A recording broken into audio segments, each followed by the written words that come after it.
Ito na ang hinaanuhan ng mga butas-butas. Doon may tanim sa banda doon. Doon lalapit na ko yung may mga tanim-tanim na. Taniman na daw nila ng almost 40 something. Yan yung mga puno. Yan puno. Puno. Yan mga puno. Yan puno.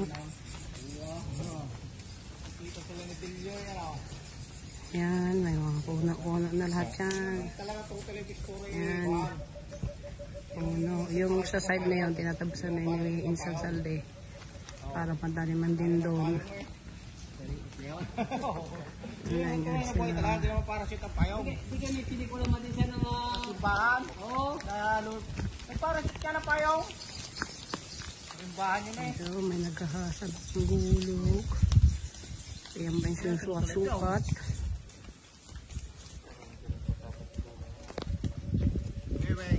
Ayan, dyan natin lalagay ang mga kalamansi. Para isang anuhan lang daw. Tapos doon sa banda doon. I have to go there sa baba. Kasi nilalagay yung doyan mamaya. Kala mo ito mabubuhat ito. Buhat talaga ito. Buhay mo.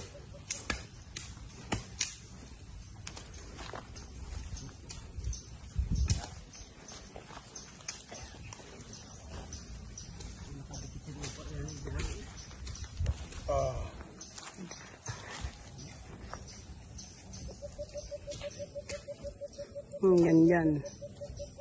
Hanggang dun.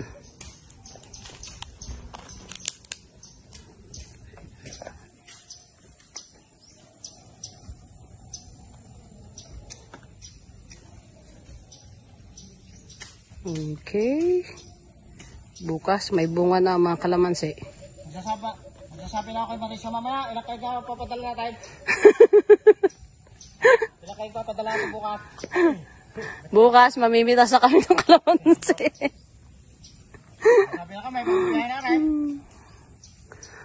Biyahe na ito. Ito yung mga puno na tatalasan para hindi daw makuberan ang kalamansi. Dahil bawal malilom ang kalamansi. Hindi daw masyadong bunga. Kaya kailangan mahawan siya. So yan ang mga tatalasan nila mga puno. Manuhin na lang daw nila yan pag may time. Pag walang time yun. Walang magbumano. Kaya kailangan daw ng chainsaw na digas. Okay. Yan ang mga... So, ano lang kaya putulin ako? Kaya nga, pang kawayan. Pwede diba sa kawayan din yung chainsaw? Oo. Kawayan at saka sa ano diba sa kakawati.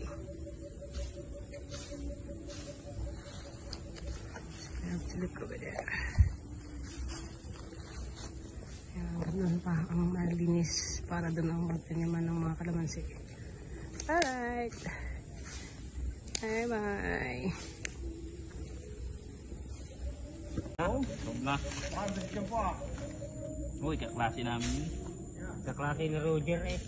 Sino ba yung kakasal ngayon? Gusi.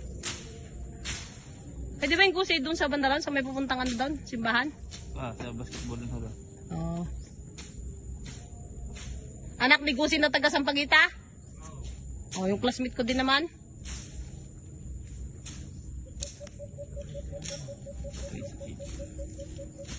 Kita mong gumagawa yun ng bahay. Instruct na ano na yun? Anong tawag doon? Foreman. Oo. Foreman kahit isa lang siya. Baka daw. Yung old kubo. Tapos dito sa banda rito. Sob-sob niya na hindi sob-sob din ang Ito yung gagawing new kubo. Yan. Yan. Dali itapas na dito sa salas nito. Ito na kusina niyan. Ay, doon pa sa banda down, may ano pa doon. Doon ang tungkot kusina eh, sa likod. Ah, okay. Kung may rugtong pa doon, malaki-laki na. Karugtong pa yun doon. Ito lang ang pinakabahayan mo. Yung bahayan lang ito. Okay. May karugtong pa yun doon. Okay. Malaki. Laki yan. Ayun, tungkot kusina mo. Kaya nga. Oo. Oo nga eh, kaya pala papunta doon ang anong kusina, no? Oo, kaya nga doon eh, pinaano ko yung kusina. Okay. Dalawa sa lalaki. Ilan sa babae? Ilang baka? Dalawa?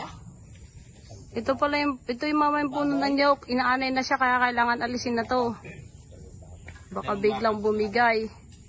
Sarap po ng ulam sa lulit, bulalo.